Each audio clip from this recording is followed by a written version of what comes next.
Hello everyone, कैसे हैं आप सब लोग। Welcome back to your own channel. So आज का जो वीडियो होगा वो सैटर्न ट्रांजिट पे नहीं है गाइस। वो मैं एक और सीरीज़ शुरू कर रहा हूँ। सैटर्न हम लोग कंटिन्यू करते रहेंगे, बट एक और सीरीज़ जो कि इम्पॉर्टेंट है और उसके बारे में बात करना ज़रूरी है, वो आज से हम शुरू कर रहे हैं और वो हर असेंडेंट के लिए फिर से कवर करेंगे। वो है हमारा राहु केतु का ट्रांजिट। ओके, सो आप लोगों को पता है अभी जो, अगर आप देखो तो केतु जो है वर्गों में और राहु जो है पाइसेस में ट्रांजिट बैठा हुआ है, ठीक है, गोचर में। अब मई के शायद एंड से लगभग, मुझे एग्जैक्टली डेट नहीं कंफर्म है, but May towards May end Ketu जो है वो यहाँ आ जाएगा, ठीक है, और राहु जो है वो आपका यहाँ आ जाएगा। यानी कि केतु जो है सिंह लगन में और राहु जो है वो कुंभ में आ जाएगा, कुंभ राशि में। और ये सबके लिए होगा। तो हर लगन पे इसका प्रभाव कैसा पड़ेगा, इसके बारे में हम हर लगन के लिए ये सीरीज़ अपनी शुरू कर रहे हैं और इसमें हम बात करेंगे। तो राहु केतु के बारे में हम लोग बहुत बातें कर चुके हैं पहले भी पास्ट में, कि राहु क्या होता है, केतु क्या होता है, ठीक है। थोड़ा सा उसके बारे में बात करते हैं, फिर उसके बाद वीडियो को शुरू करेंगे। तो देखो, राहु जो होता है और केतु दोनों को मेलेफिक बोला जाता है, बट दोनों में बहुत डिफरेंस होता है, इनका एक्सेस होता है, दोनों एक दूसरे से सेवंथ बैठे होते हैं हमेशा। और एक चीज़ होती है कि राहु जो होता है ना, वो आपको उन चीज़ों की तरफ अट्रैक्ट करता है जिस भी साइन में, जिस भी हाउस में वो बैठा होता है, ठीक है। अट्रैक्ट करेगा, एक आपको ऑब्सेसिव वो भी देता है, ऑब्सेशन भी देता है, ठीक है। राहु चीज़ों को एक्सपैंड भी करता है, ठीक। राहु फॉरेन थिंग्स रिलेटेड होता है, राहु फॉरेन की चीज़ों से रिलेट करता है। तो ये सब कुछ राहु जो है वो आपको देता है। अच्छा, केतु क्या होता है? केतु अगेन इज डिटैचमेंट, ठीक है। केतु स्पिरिचुअल प्लैनेट है, केतु इंट्यूटिव पावर रखता है, केतु हाइट को रिप्रेजेंट करता है, ठीक। केतु बहुत ही छोटी सी निब या किसी पॉइंटेड चीज़ को भी रिप्रेजेंट करता है। तो ये सब केतु हो गया। और केतु जो होगा वो चीज़ों को, जैसे राहु एक्सपैंड करता है, केतु कॉन्ट्रैक्ट करता है, ठीक। तो ये सारी चीज़ें होती हैं। अब ये तो राहु और केतु के बारे में बात हो गई। तो अब ये लेट्स स्टार्ट दिस वीडियो। तो अब ये देखो कि सिंह लगन वालों के लिए केतु जो है उनके लगन में और राहु जो है उनके सप्तम में गोचर करेगा, ठीक है। अब सबसे पहले हमें समझना है कि लगन जो होता है वो होता है हमारा, हम सेल्फ, हमारा हेड को रिप्रेजेंट करता है, हमारी बॉडी, हमारी डिज़ायर्स, विशेस, वो सब चीज़ें रिप्रेजेंट करता है। सेवन्थ हाउस जो होता है वो हमसे ऑपोजिट होता है, यानी कि हमारे partner, partnership, marriage, business partners, ठीक है। फिर मासेस को भी रिप्रेजेंट करता है ये हाउस। तो यहाँ पर ये आपका सेवन्थ हाउस हो गया। अब हम जब बात करेंगे केतु के बारे में, तो देखो केतु जब आपके लगन में जाएगा तो केतु क्या करता है, थोड़ा सा, Ketu is a headless planet, ठीक है। अब ये आपके लगन में जा रहा है जो कि हेड होता है। तो केतु के बारे में कई बार ये कहा भी गया और देखा भी गया, जब लगन में केतु बैठता है ना, तो बिकॉज ये हेडलेस हो गया, हेड नहीं है, सिर्फ बॉडी है। तो हो सकता है इस टाइम पे एक चीज़ होती है कि इंसान बहुत ज़्यादा ओवर ईटिंग भी करने लगता है, ठीक है, डिपेंडिंग अपॉन अदर चीज़ें आपके चार्ट में, बट ऐसा होता है। फिर दूसरा चीज़ क्या होगा, कई बार क्या होता है, केतु अगर बैठता है आपके या गोचर करता है लगन में, तो कई बार क्या होता है कि लोग अपने से ज़्यादा दूसरों की बातों में आ जाते हैं, because it's a headless planet, वो हेड नहीं है। तो वो क्या होगा, दूसरे जो बोल रहे हैं उनको जल्दी समझने लगता है या उनकी बातें मानने लगता है, उनके अकॉर्डिंग चीज़ों को लेने लगता है। तो वहाँ थोड़ा सा we have to be careful, क्योंकि अगर ऐसा है कोई चीज़ आदमी गलत बात बता रहा है तो हो सकता है वो भी फॉलो कर लो। बट ये क्या है, स्पिरिचुअल प्लैनेट है, तो ये क्या करेगा, अब यहाँ पर बैठ के ये अब आपको आपकी बॉडी, जैसे आपकी बॉडी, आपका लगन, ठीक है, उससे डिटैच, यानी कि हो सकता है आप अपने शरीर के ऊपर कम ध्यान देना शुरू कर दो। खाना, जैसे मैंने बोला, ज़्यादा खाना शुरू करो, ऊट पटांग ज़्यादा खाना शुरू कर दो। शरीर की तरफ या बॉडी एक्सरसाइज अगर आप लोग कुछ करते हो तो हो सकता है आप लोग उसको बंद कर दो, करना कम कर दो, जो कि आपको नहीं करना है, ठीक है, वो आप लोगों को ज़्यादा बढ़ानी है। स्पिरिचुअल प्लैनेट है, ठीक है, स्पिरिचुअलिटी का ज़रूर फ़र्क पड़ेगा यहाँ पर इस दौरान, जो अगला 1.5 साल होता है, मई से लेके अगले, आप ये मान के चलो अगले साल अक्टूबर नवंबर तक।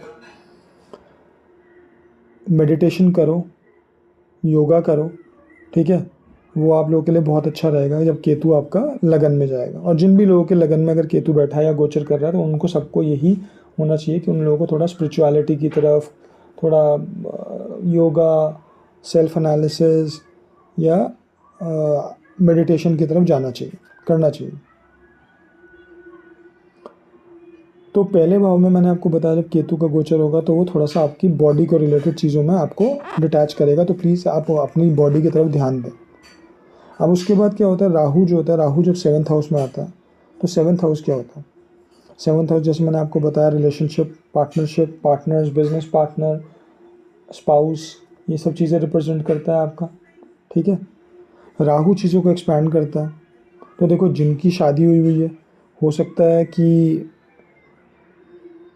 वो मैरिज की तरफ या अपने पार्टनर की तरफ, ठीक है, ज़्यादा ध्यान दें या ज़्यादा उस तरफ फोकस्ड हो जाए या चीज़ों को एक्सपैंड करेगा, तो हो सकता है आपका रिलेशनशिप, अब वो डिपेंड करेगा कि अच्छा है या बुरा है और चीज़ों के ऊपर, आपकी 7th हाउस किस प्लेसमेंट में है। देखो पर एक चीज़ होता है कि ये जा रहा है कुंभ में, कुंभ जो होता है ना वो 2 प्लैनेट से रूल होता है, सैटर्न से भी और राहु से भी, तो ये एक तरीके से राहु का अपना घर भी है। ठीक है, तो राहु अच्छा करता है कुंभ में, कुंभ में बैठ के राहु आपको अच्छे रिजल्ट्स देता है। वैसे भी 11th हाउस हो गया एक्वेरियस का, एक्वेरियस हो गया अगर आप देखो तो 11th हाउस में राहु को अच्छा मानते हैं नेटवर्किंग के लिए, यानी आपका नेटवर्क सर्कल बढ़ सकता है इस टाइम पे। अगर आप सोशल मीडिया से कनेक्टेड हो, जैसे अगर आप यूट्यूब वीडियोस डालते हो या इस टाइप से आप कोई काम करते हो, तो यहाँ आपको हो सकता है अच्छी प्रोग्रेस मिल जाए, लोगों से ज़्यादा कनेक्ट होने लगो आप, मासेस से ज़्यादा कनेक्ट हो, लोग आपसे आके कनेक्ट होने लगे, लोग आपसे आके मिलने लगे चीज़ों को, किसी भी चीज़ में, ये ज़रूरी नहीं कि एस्ट्रोलॉजी हो, कोई भी चीज़। ठीक है, तो वहाँ वो आपका सोशल मीडिया चीज़ नेटवर्क सर्कल बढ़ाएगा। हो सकता है आपके फ्रेंड्स ज़्यादा बने इस दौरान या अपने फ्रेंड्स से ज़्यादा मिलो अगर आपका नेटवर्क सर्कल है। ठीक है, वो चीज़ें बढ़ सकती हैं। जिनकी शादी नहीं है उनकी शादी होने के चांसेस भी बढ़ाएगा, और हो सकता है फॉरेन रिलेटेड चीज़ों से, यानी कि हो सकता है अगर आप इंटरकास्ट मैरिजेस या किसी फॉरेन लैंड से किसी संबंध रखने वाले से शादी या कोई फॉरेनर ही है उससे शादी, तो वो चीज़ भी पॉसिबल होंगी, बट वो और चीज़ों को भी देखना पड़ेगा, बट वो चांसेस बन जाएंगे अगर राहु यहाँ गोचर कर रहा है। राहु हो सकता है आपको फॉरेन रिलेटेड, यानी कि अगर, अब ये भी हो सकता है कि आप सोशल मीडिया से कनेक्टेड है तो हो सकता है आपके क्लाइंट्स जो हैं वो फॉरेन से आपसे कनेक्ट करने लगे।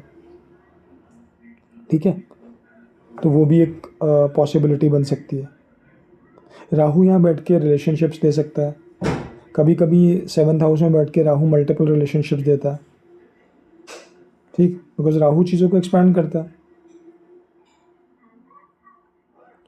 अब इसमें अगर हम बात करें, कुछ लोग पूछने लगेंगे क्या ये दूसरी मैरिज के भी योग देगा, तो देखो वो चीज़ें होती हैं, बहुत सारे डिटेल में देखना पड़ता है, अलग अलग चीज़ों पर डिपेंड करता है। ज़रूरी नहीं है कि राहु 7वें घर में गोचर करे तो वो दूसरी शादी देगा या शादी के बाद कोई एक्स्ट्रा मैरिटल अफेयर देगा, नहीं, वो सब चीज़ों के लिए टोटली डिफरेंट एनालिसिस देखा जाता है। हाँ, दे सकता है बिल्कुल गोचर के टाइम पे, बट और चीज़ें सपोर्ट करनी चाहिए। बट कहीं ना कहीं कोई फॉरेन से कनेक्शन हो सकता है, फॉरेन ट्रैवल भी दे दे, 7th हाउस ट्रैवलिंग का है, तो हो सकता है आप फॉरेन ट्रैवल कर लो। ठीक है, तो वो सब चीज़ें आपको मिलने के चांसेस हैं। ये ज़रूरी नहीं कि बहुत लंबे टाइम का ट्रैवल हो या लंबा दूर का ट्रैवल हो, कहाँ का हो, बट फॉरेन ट्रैवल हो सकता है, इसके चांसेस बढ़ जाएंगे। ठीक है, अब उसके बाद ये तो देखो नॉर्मल रिजल्ट्स हो गए आपके केतु और राहु के। अगर वो 5th और असेंडेंट में जाएगा और 7th हाउस में जाएगा फॉर सिंह लगन, सिंह लगन वालों के लिए, सिंह राशि में और कुंभ राशि में जब ये गोचर करेंगे मई एंड से। अब देखो इनके एस्पेक्ट्स के बारे में मैं बात नहीं करूँगा, बट ट्राइन के बारे में ज़रूर हम बात करेंगे कि अगर इनसे कोई ट्राइन में प्लैनेट्स बैठे हुए हैं तो उनके ऊपर इम्पैक्ट आएगा। जैसे अगर इससे ट्राइन हो गया आपका 5th और ये हो गया 9th केतु से, राहु से आपका 5th हो गया 11th हाउस और 3rd हाउस, तो सिंह लगन वालों के लिए third house, 11th house, 5th house और 9th हाउस, ठीक, ये सारे इम्पैक्टेड होंगे। यहाँ पे कोई भी प्लैनेट बैठे होंगे उनके ऊपर इम्पैक्ट आएगा राहु केतु का, उनसे रिलेटेड चीज़ों में। तो वो आप लोग अपने प्लैनेट्स के अकॉर्डिंग देखें कि क्या क्या प्लैनेट्स बैठे हैं, क्या रिजल्ट आ रहा है, वो डिपेंड करेगा अच्छा बुरा कैसा होता है। और किन चीज़ों में हो सकता है आपका करियर रिलेटेड चीज़ें भी चेंज होना, कुछ शेपअप हो जाए उनसे रिलेटेड, तो वो भी थोड़ा सा आप लोगों को चेक करना पड़ेगा।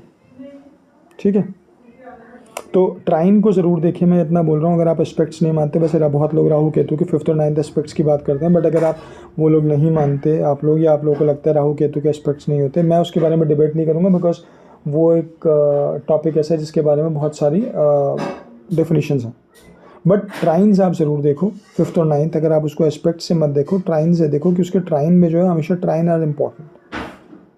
केंद्र तो है ही, ट्राइन इम्पॉर्टेंट होता है। तो ट्राइन्स में अगर जो प्लैनेट बैठे हैं उन लोगों को आप ज़रूर चेक करें, ठीक है, और उनसे आपका रिजल्ट ज़रूर मिलेगा। ऑलराइट, सो और हाउसेस पे भी फ़र्क पड़ेगा, प्लैनेट्स पे भी फ़र्क पड़ेगा जो ट्राइन में होंगे। तो ये चीज़ें आप लोग चेक कीजिए, ठीक है। चलिए गाइस, ये मेरा एक छोटा सा एनालिसिस था राहु केतु का। हमने सीरीज शुरू करी, हम लोग इसे आगे सब असेंडेंट के लिए कंटिन्यू करेंगे, फिर मून से भी करेंगे, क्योंकि मून से भी राहु केतु का बहुत ज़्यादा फ़र्क पड़ता है। बट पहले हम लोग सारी असेंडेंट कवर करेंगे राहु केतु का। आज सिंह लगन से शुरू करा और उसको हम लोग जल्दी जल्दी कवर करेंगे।